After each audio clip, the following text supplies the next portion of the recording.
I guess the story starts with a sentence that still makes my stomach twist. You deserve this. Yeah.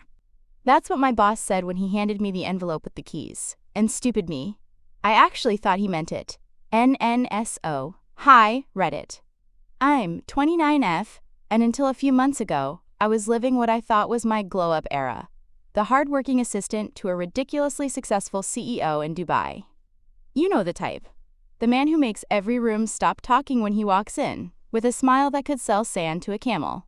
I handled everything for him. Calendars, flights, investor tantrums, even his wife's charity events when she forgot her own passwords. And here's the thing. I liked the chaos. It made me feel important. Needed. After my divorce, I was desperate to prove that I wasn't just some broke expat clinging to survival. I was building a career. Or so I thought, and NHE noticed that, of course. Guys like him always do. He'd throw me these crumbs of validation like they were pearls, telling me I was his right hand, saying I trust you more than anyone here. And when you're running on 12-hour workdays and oat milk lattes, that kind of sentence hits like champagne NNTHE. Perks started small, business class upgrades, designer perfume, a Cartier bracelet, because you pulled off that investor deal. I told myself it was professional appreciation. My friends told me it was sketchy. I told them they were jealous. Classic me, right? Now I can almost hear people rolling their eyes. Girl, how could you not see it? Trust me, I ask myself that too. But when you're used to scraping by, and someone with real money makes you feel seen, your brain short-circuits. Suddenly, you're defending the indefensible. He's just generous. He treats the whole team like family. Sure, if by family, you mean the kind that shows up at Christmas with NDAs.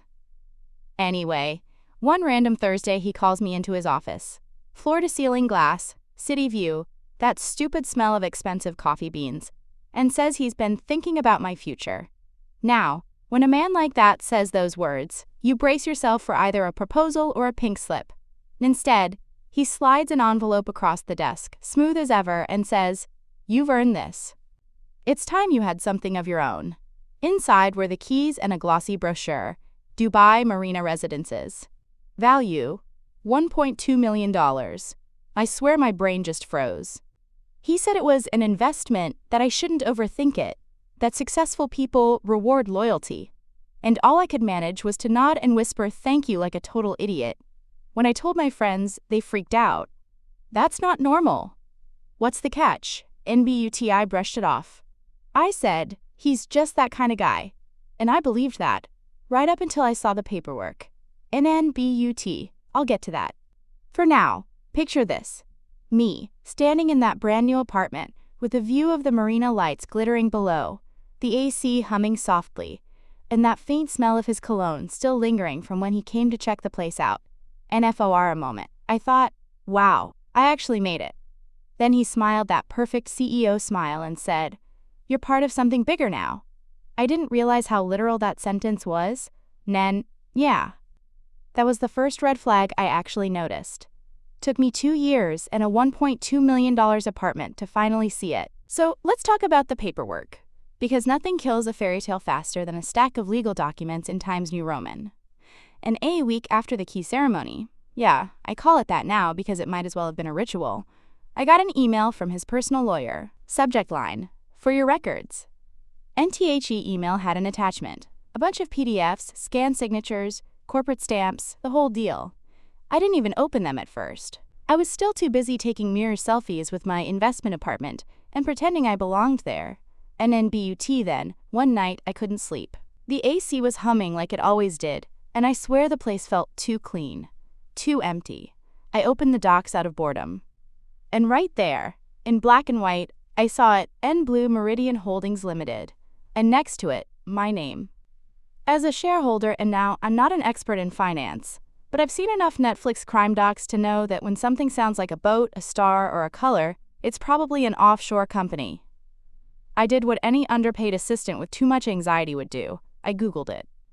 And there it was. A company registered in the British Virgin Islands, barely 2 years old, tied to 3 other shell corporations that all seemed suspiciously connected to his network. At first, I told myself it was nothing. Maybe it was just how rich people do things. Layers and layers of entities to look smart. He'd always said, "Don't worry about the details. That's what accountants are for." He used that line a lot, actually. Right after "you're too sensitive" and right before "this is for your own good."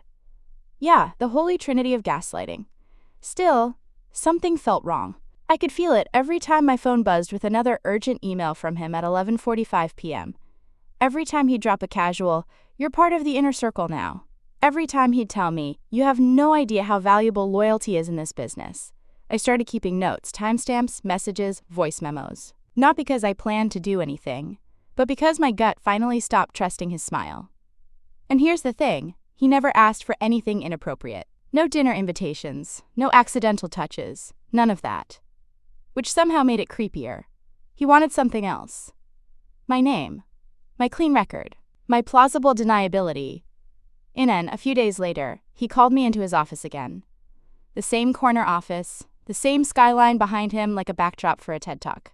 He asked how I liked the apartment. I said it was beautiful, that I felt lucky. He smirked, that slow, patronizing smirk, and said, "Good. I told you I'd take care of you. Just remember, everything we do is above board." And it was the way he said it. Like he was preemptively defending himself from a crime no one had accused him of yet. After that, I couldn't unsee it. The weird transactions I used to process without thinking. The way he'd ask me to print and sign this one but ignore that one. The times he'd talk about moving assets like he was just rearranging furniture. NNSO. I asked a lawyer friend quietly to take a look. He called me 2 days later and said, "You might want to sit down for this." Turns out Blue Meridian wasn't just an investment shell. It was under investigation for potential money laundering tied to some shady construction deal. And I wasn't just an investor. On paper, I was a 40% owner, and I remember staring at my laptop screen. My heart was pounding so hard I could hear it over the air conditioner. And all I could think was, I am so screwed. Because if this went down, I wasn't just an assistant anymore. And I was a headline waiting to happen. And I know what you're thinking. Why didn't I confront him right there? Well, I did. Sort of. I sent a calm, polite text asking if he could clarify why my name was listed.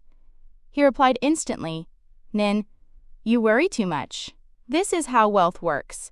And THAT was the exact moment I realized I was not working for a man, and I was working for a storm in a designer suit.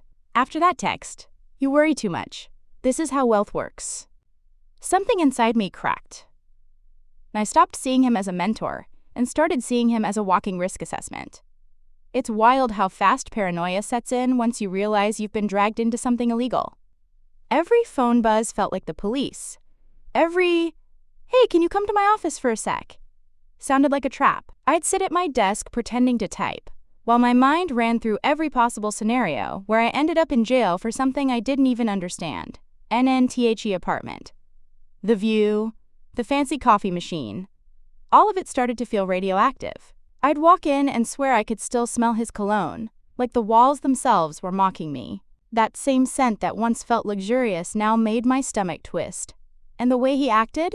Calm, too calm, like nothing had changed. He'd stroll into meetings, pat me on the shoulder, and say things like, "You're part of the team now," in that silky tone that used to sound empowering but now felt like a leash.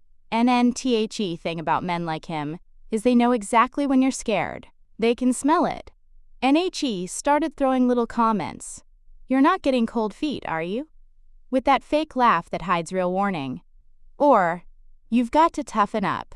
You're in the big leagues now." And I'd just smile, nod, and silently rehearse my alibi in case Interpol showed up at the office. At night, I started collecting everything.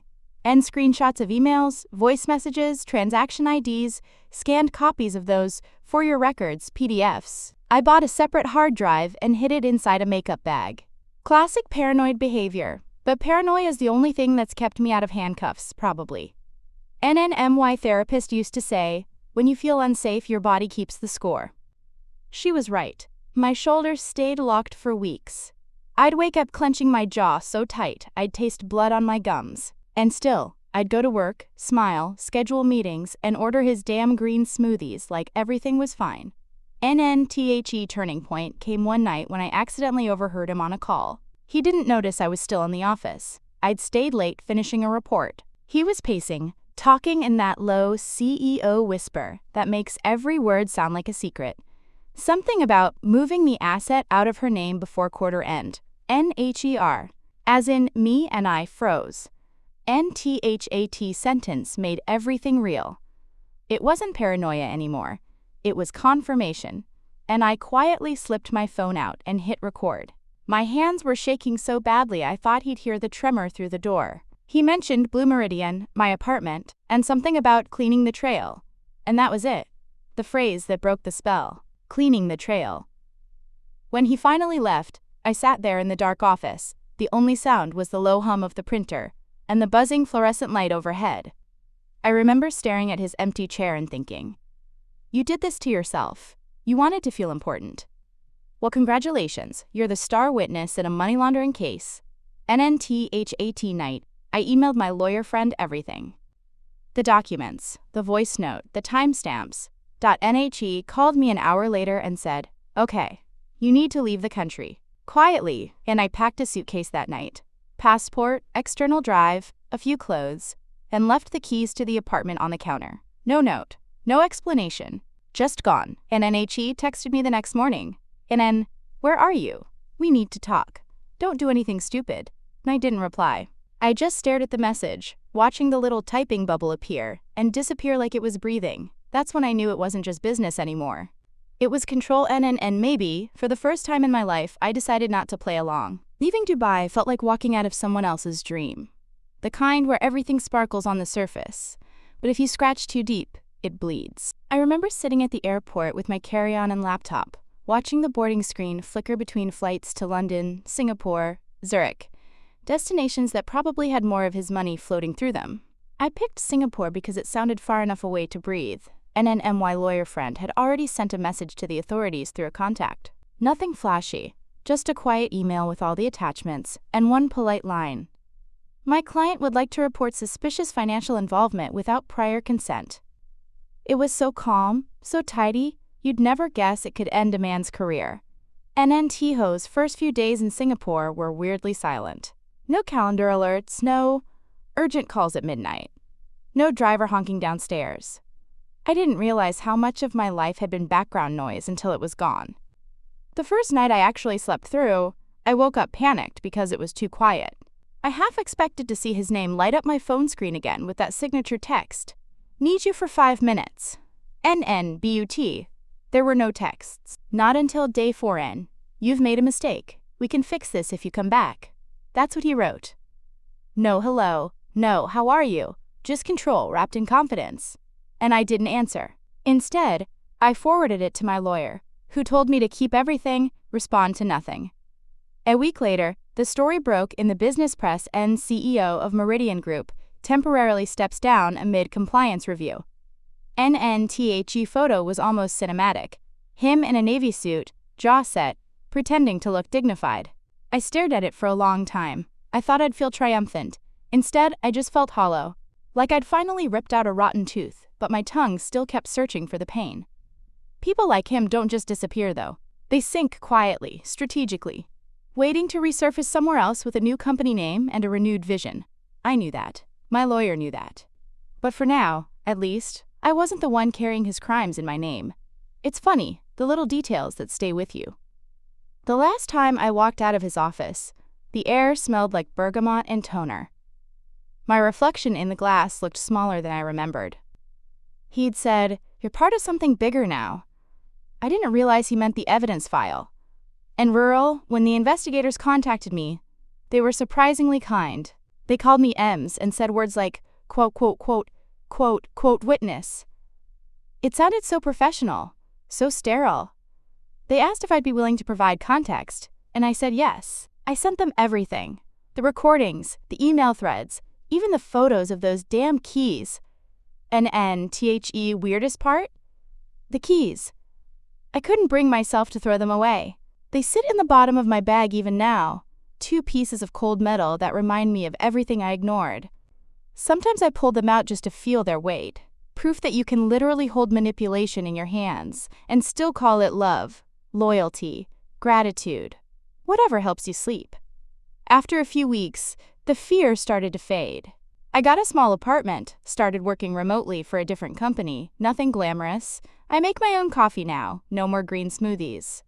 No more urgent Slack messages at 11 p.m., just peace. Still sometimes, in that in-between moment before sleep, I replay his voice in my head saying, "You worry too much." This is how wealth works. And I catch myself wondering, was it really about wealth for him? Or was it about control? About watching how far someone would go just to feel chosen? Because I did go far. Too far. Sometimes I think the scariest part isn't what he did. It's how normal it all felt while it was happening. The dinners that felt like mentorship. The "you're special" lines disguised as compliments. The way he'd lean on me for everything and call it trust. You don't realize you're being groomed for silence until you're too deep to scream. A few months after everything went down, I got an email from a journalist asking for a quote. She said they were doing a piece on financial ethics in emerging markets. And I laughed. I actually laughed out loud in my tiny apartment, wearing pajama shorts and eating instant noodles. I went from managing million-dollar portfolios to ignoring press inquiries in a studio the size of my old boss's walk-in closet. And honestly, I've never felt freer. I never replied to her, by the way. I didn't want to become a headline like "Assistant Speaks Out Against Corrupt CEO." I didn't want my face on some business blog, under a stock photo of skyscrapers and buzzwords. I just wanted to disappear quietly, like a secret someone finally stopped keeping. NNMY lawyer told me the investigation wrapped up. "You're clear," he said. "Your cooperation helped." It didn't feel like victory. It felt like detox. The kind that hurts on the way out. NNTHE first time I walked into my new office. Small, friendly, the kind with sticky notes and shared snacks. I almost cried. Nobody asked me to sign anything shady. Nobody called me at midnight. My new boss thanked me for finishing a presentation and didn't follow it up with a Rolex. Just a thanks. You'd think it would feel small after everything. It didn't. It felt clean. Sometimes I still think about the Dubai apartment. I can picture it perfectly. The marble floors, the skyline reflections at night, the faint smell of salt from the marina breeze. It was beautiful, I won't lie. But beauty can be its own kind of trap. A cage with great lighting is still a cage. And the keys, I still have them. They're in a drawer next to my passport. I've thought about throwing them into the ocean, but something stops me every time. Maybe because they remind me that even smart people fall for stupid things. Maybe because I like having proof that I got out. Either way, they're my silent trophies. 2 small symbols of a war no one else will ever see. You know what's weird? He still hasn't tried to contact me again. No apology, no threats, nothing. Just silence. Maybe he's learned to stay quiet. Maybe he's too busy finding a new assistant to trust more than anyone. Sometimes I wonder if she's sitting in some glass office right now, convincing herself she's lucky. I hope she opens the paperwork. And I've replayed everything 1,000 times trying to figure out the exact moment I could have stopped it. Maybe when he said, "You're part of something bigger." Maybe when the emails started coming through offshore accounts. Maybe even earlier, when I confused validation for safety, NBUT. I don't hate myself for it anymore. I just learned. The hard, expensive way. There's this line my therapist said that stuck with me. You don't lose power when you walk away. You lose it when you stay and pretend it doesn't hurt. NSO, yeah. I walked away, and maybe for the first time in my life, I didn't just survive something. I ended it. Now when people ask why I left my old job, I tell them the truth and conflict of interest. And it's technically accurate. Just missing about 50 pages of context. And sometimes, when I can't sleep, I hold those keys in my hand and whisper, half joking, half prayer, "Thanks for the lesson."